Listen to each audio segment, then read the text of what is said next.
One of the most common questions I get is definitely one asking about the best value in watches. And for the longest time, I've been hearing the brand Glycine being thrown around as one of the best values, but I had never really owned one.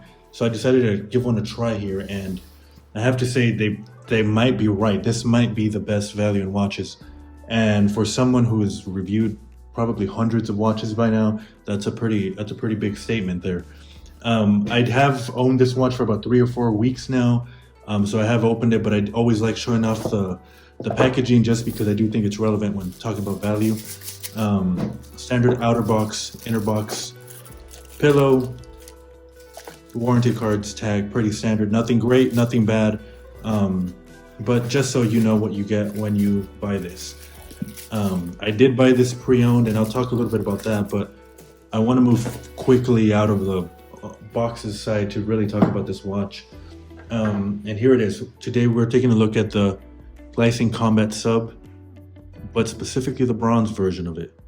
Now, I did buy this pre-owned, and when it comes to value, obviously the price is everything.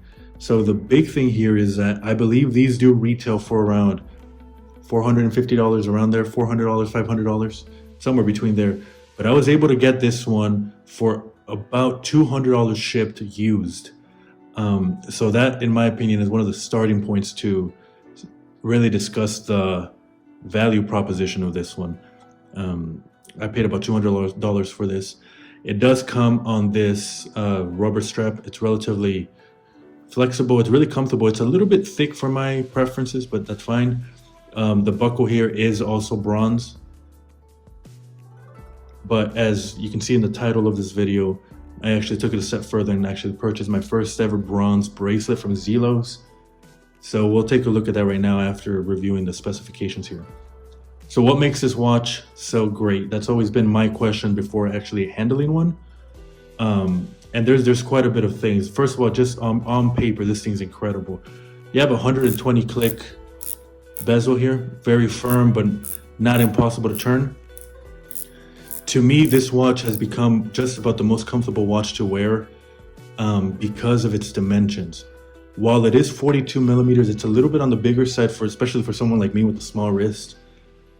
The lug to lug is actually under 50 millimeters. You can tell here these lugs are very short, so it will wear a lot smaller than 42 millimeters. Maybe not too much smaller, but significantly smaller than I think most dive watches with longer lugs. You're looking at a screw down crown that gives you 200 meters of water resistance. That crown is stamped. Now, to me, this is absolutely everything. This design is very flat. You see that crystal there? It's not coming out very much outside of the bezel. And it really creates this theme of flatness here. Every indice, as you can tell, there is applied, but it's extremely thin, each indice.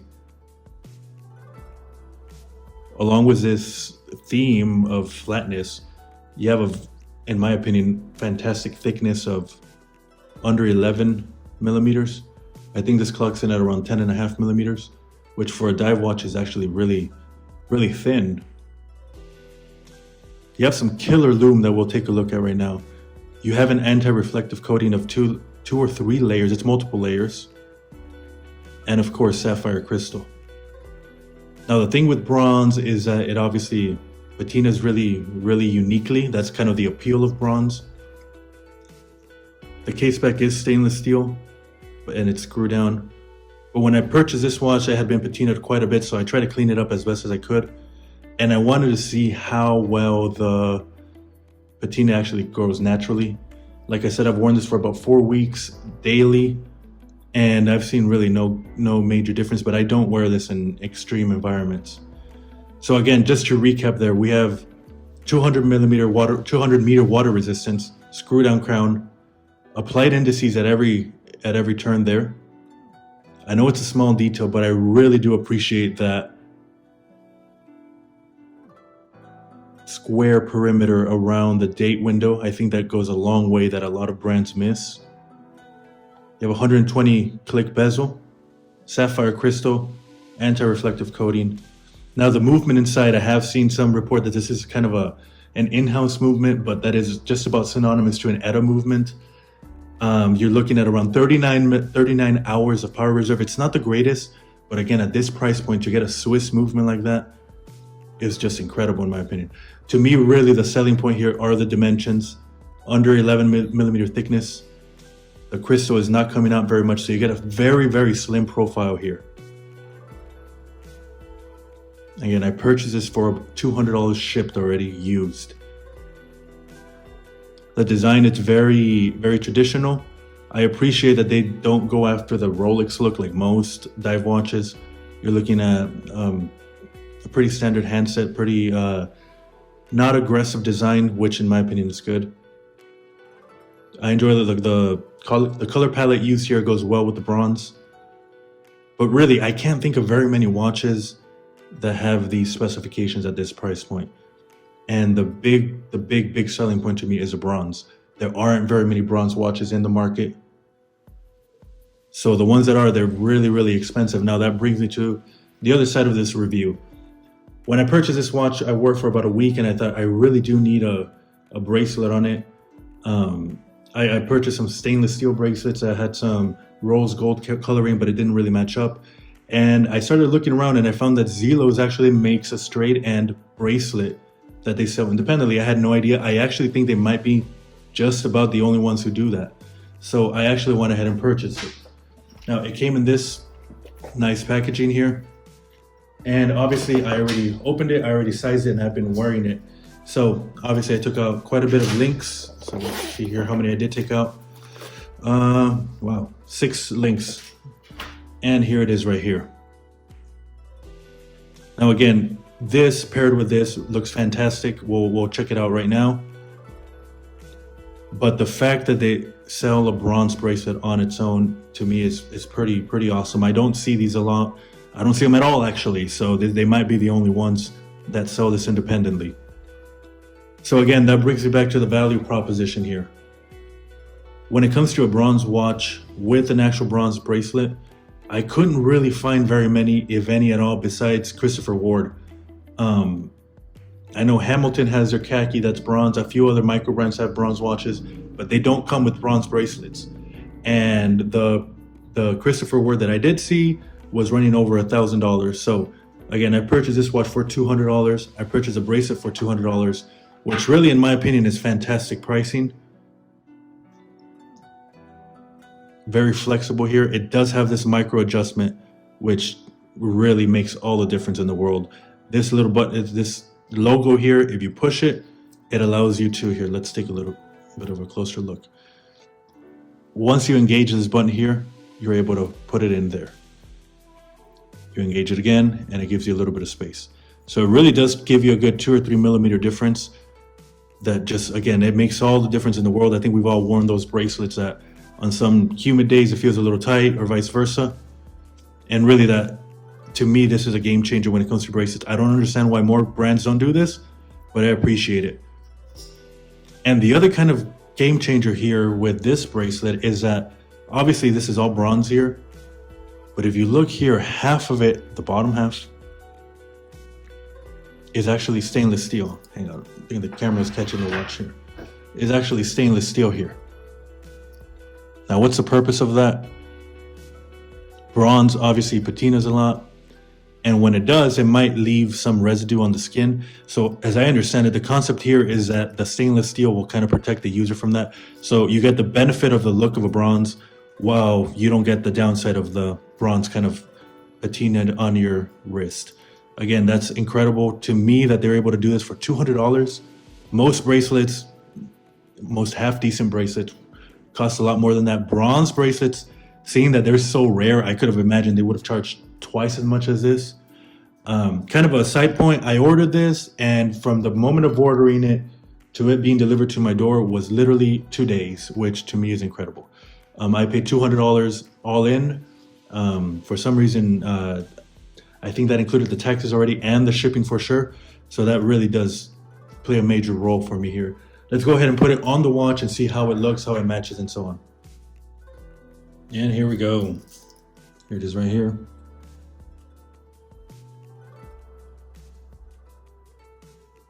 Now there's a little bit of a difference in the tone of bronze, but that's simply because this bracelet is brand new and this watch was really patinaed like crazy.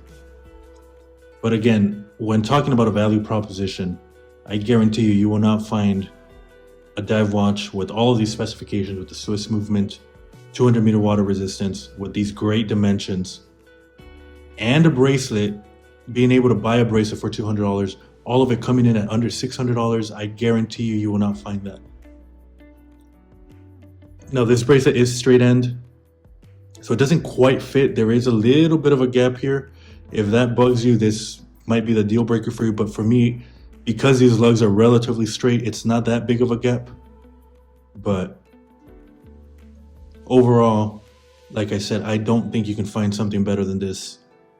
Not just specification wise, not just price wise, but even in the bronze market, there really isn't anything like it.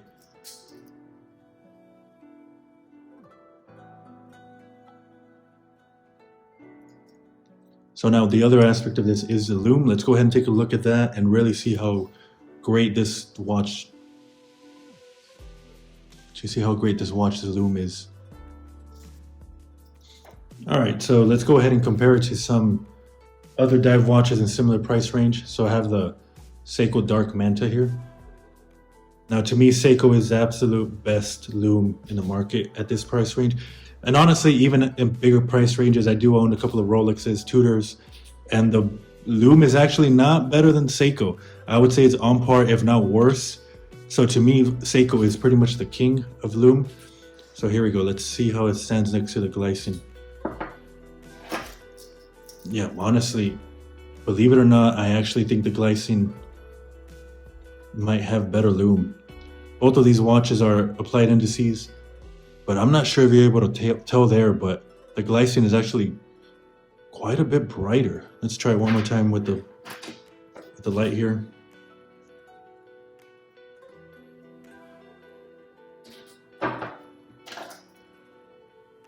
Yeah, it might, I'm not sure if you can tell there by the video, but in person, it really does seem a little bit brighter, which is not surprising. This thing really has impressed me over the few weeks that I've owned it.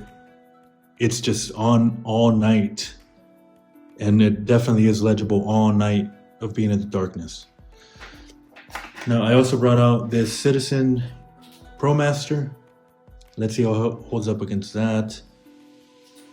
Yeah, significantly weaker here.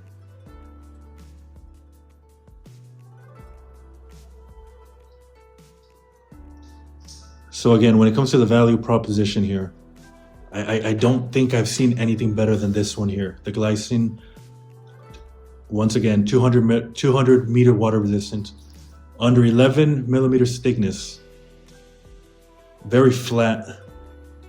You could see there the indices are very, very thin, but they are all applied.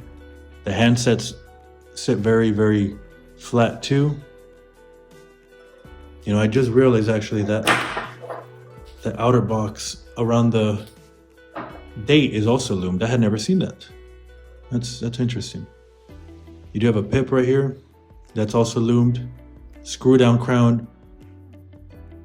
Sapphire crystal, anti-reflective coating on it.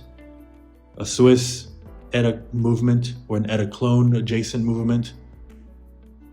Yeah, it's really hard to beat this watch when it comes to value.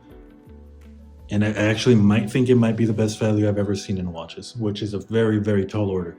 But let's go ahead and throw it on the wrist and see how it wears. And let's see how the bronze actually looks outdoors too.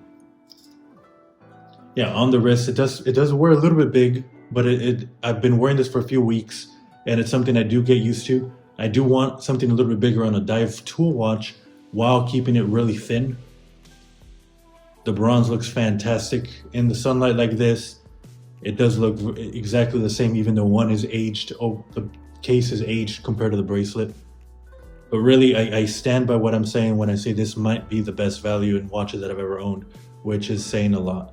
This is definitely going to be a keeper, and it's definitely going to steal a lot of time on the wrist.